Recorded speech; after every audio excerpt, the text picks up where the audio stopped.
Assalamualaikum warahmatullahi wabarakatuh. Baiklah, kami dari kelompok 7 yang beranggotakan yang pertama Rahmi Istania, yang kedua Ratu Rintias, yang ketiga Selviana. Baiklah, kami akan mempresentasikan hasil diskusi kami yaitu tentang pembelajaran terpadu model 3D. Materi pertama yang akan disampaikan oleh Selviana. Kepada Selviana dipersilahkan. Pengertian model 3D. Model 3D adalah model bersambungan atau model integrasi yang memfokus pada metakurikulum yang merupakan jantung dari semua pokok pembahasan. Misalnya, perkiraan prediction adalah suatu keterampilan yang digunakan untuk memperkirakan sesuatu yang ada pada bidang ilmu matematika, memperkirakan peristiwa sekarang atau mengantisipasi peristiwa yang ada dalam sebuah novel, dan proses membuat berbagai macam dugaan di laboratorium IPA. Kelebihan model 3D. Manfaat dari model 3D ini akan berjalan seiring dengan manfaat adanya metakurikulum. Metakurikulum adalah semacam kesadaran dan kontrol atas keterampilan dan strategi pemikiran, serta pembelajaran yang melebihi bahan pembahasan. Para guru akan lebih menekankan pada aspek perilaku metakognitif sehingga siswa akan belajar bagaimana seharusnya mereka belajar. Kekurangan model 3D. Model 3D ini masih diperlukan adanya tambahan kurikulum lainnya. Hubungan isi atau makna dalam lintas bidang studi sama sekali tak ditujukan dengan jelas atau gamblang. Permukaan metakurikulum tetapi mata pelajaran tetap statis. Hubungan antara dan di antara berbagai pokok kajian materi sama sekali tidak ditekankan. Juga dalam rangka menyusupkan metakurikulum melalui isi. Semua guru memerlukan suatu pemahaman keterampilan dan strateginya. Ketetapan penerapan model 3D. Model ini sangat sesuai jika digunakan sebagai salah satu alternatif untuk menuju penyatuan pokok bahasan. Oleh karena model 3D ini merupakan model yang utama digunakan oleh guru jika ingin memasukkan pemikiran kerjasama dan berbagai macam kecerdasan dalam isi pembelajaran. Adapun langkah-langkah pembelajaran terpadu model 3D. Yang pertama yaitu menetapkan keterampilan yang diuntaikan dalam pembelajaran keterampilan. Yang kedua, memilih mata pelajaran yang cocok untuk dipadukan dengan model ini. Yang ketiga, mencocokkan standar kompetensi dan kompetensi dasar yang dapat diuntaikan. Yang keempat yaitu merumuskan indikator pembelajaran secara terpadu. Yang kelima, menetapkan keterampilan berpikir yang akan diuntaikan.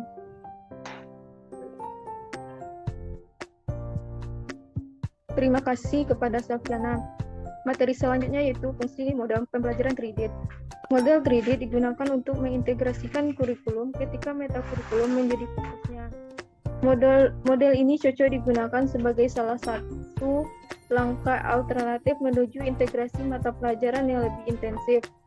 Model tersebut merupakan model yang kreatif untuk yang mendorong guru menjaga isi pelajaran tetap utuh dan memasukkan keterampilan berpikir, bekerja sama, dan kecerdasan multipel dalam isi mata pelajarannya.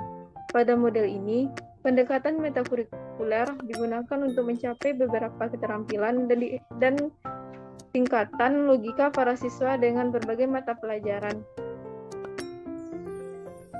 Next. Misalnya, guru mempunyai target untuk membuat prediksi dalam percobaan di laboratorium matematika, IPA, bahasa, yang pada saat bersamaan. Guru IPS mempunyai target dalam peramalan kejadian-kejadian saat ini, di mana keseluruhan kegiatan tersebut membentuk suatu untaian keterampilan atau membuat ramalan yang bersumber dari lintas berbagai mata pelajaran.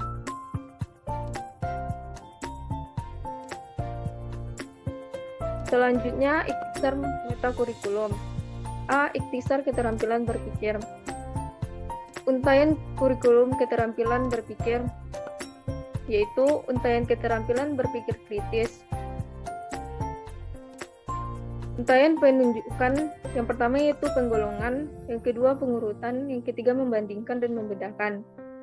Selanjutnya untaian keterampilan berpikir kreatif. Untaian tanggapan yaitu pertama penemuan, yang kedua perakiraan atau meramalkan, yang ketiga hipotesa.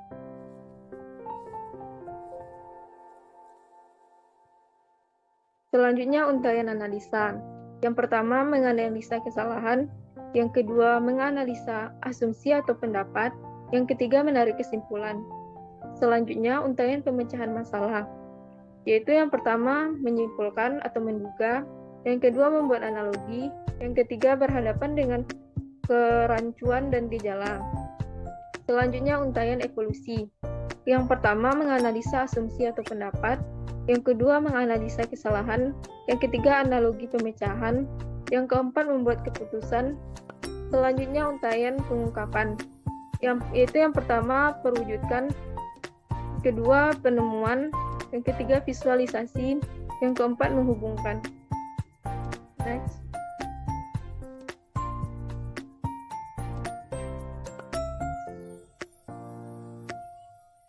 Pemecahan masalah, pengambilan keputusan, dan ide kreatif.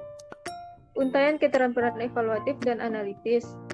Selanjutnya untaian keterampilan produktif dan generatif. Next. Materi selanjutnya akan disampaikan oleh Rahmi. Kepada Rahmi dipersilahkan. B. Ikhtisar keterampilan sosial atau social skills. Ikhtisar keterampilan sosial, yaitu pada tahapan yang pertama pembentukan untuk mengorganisir kelompok dan menetapkan petunjuk perilaku. Pada keterampilan sosial, komunikasi, kepercayaan, kepemimpinan, resolusi konflik. Itu menggunakan suara. Memimpin bersama-sama, mendengarkan tetangga, melakukan pekerjaannya, tinggal dengan kelompok, tolong-menolong. Yang kedua, norma untuk melengkapi yang ditugaskan dan membangun hubungan yang efektif, yaitu meliputi semua anggota, semua berkesempatan berpartisipasi, mendorong orang lain, menghargai pendapat orang lain, mendengar dengan fokus, dan tetap pada tugas. Next.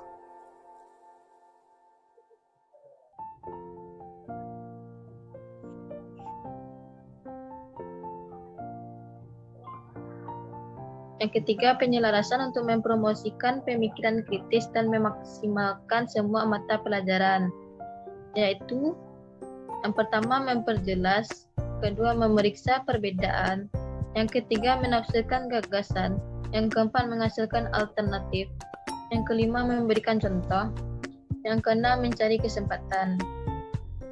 Yang ketiga, pendapat untuk berfungsi secara efektif dan memungkinkan pekerjaan secara beregu, yaitu nada perasaan, melihat poin semua pandangan, menyetujui gagasan orang lain, mencoba untuk setuju, membuka pikiran, dan mendukung gagasannya.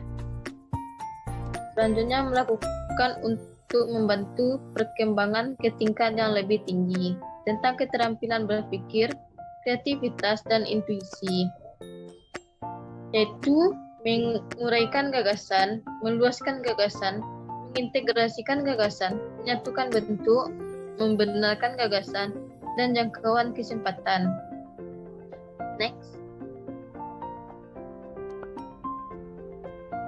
Yang terakhir, perbaikan ulang untuk menerapkan ke lain, kurikulum, dan memindahkan ke dalam kehidupan di luar kelas. Mulai siklus dan setiap kali keterampilan sosial, yaitu yang pertama dibentuk kelompok baru, yang kedua anggota baru bergabung dengan kelompok, yang ketiga anggota tidak ada dari kelompok, yang keempat tugas baru diberikan, yang kelima merindukan terjadinya ketidakhadiran. Next.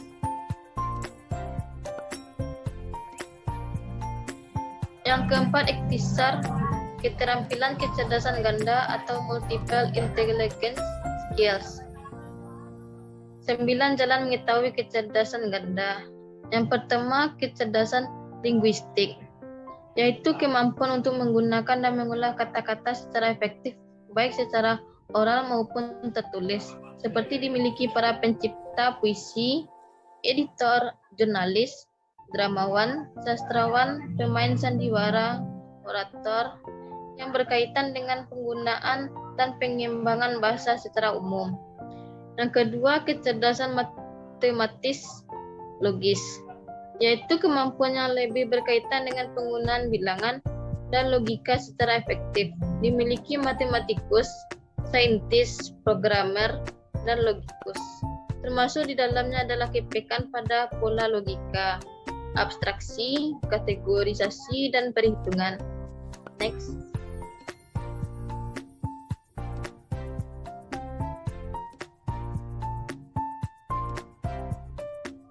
Yang ketiga, kecerdasan interpersonal, yaitu kemampuan yang berkaitan dengan pengetahuan akan diri sendiri dan kemampuan untuk bertindak secara adaptif.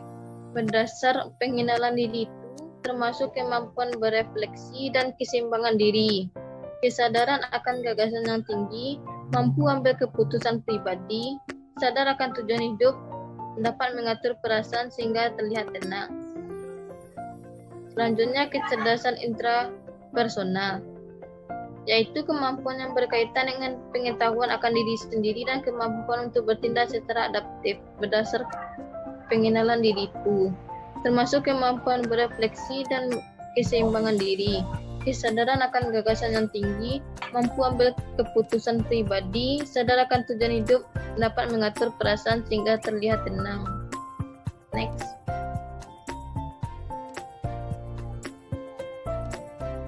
Selanjutnya, kecerdasan lingkungan, yaitu kemampuan untuk dapat mengerti flora dan fauna dengan baik, dapat membuat distingsi konsekuensial lain dalam alam natural, kemampuan untuk memahami dan menikmati alam, dan menggunakan kemampuan itu secara produktif dalam berburu, bertani, dan mengembangkan pengetahuan akan alam.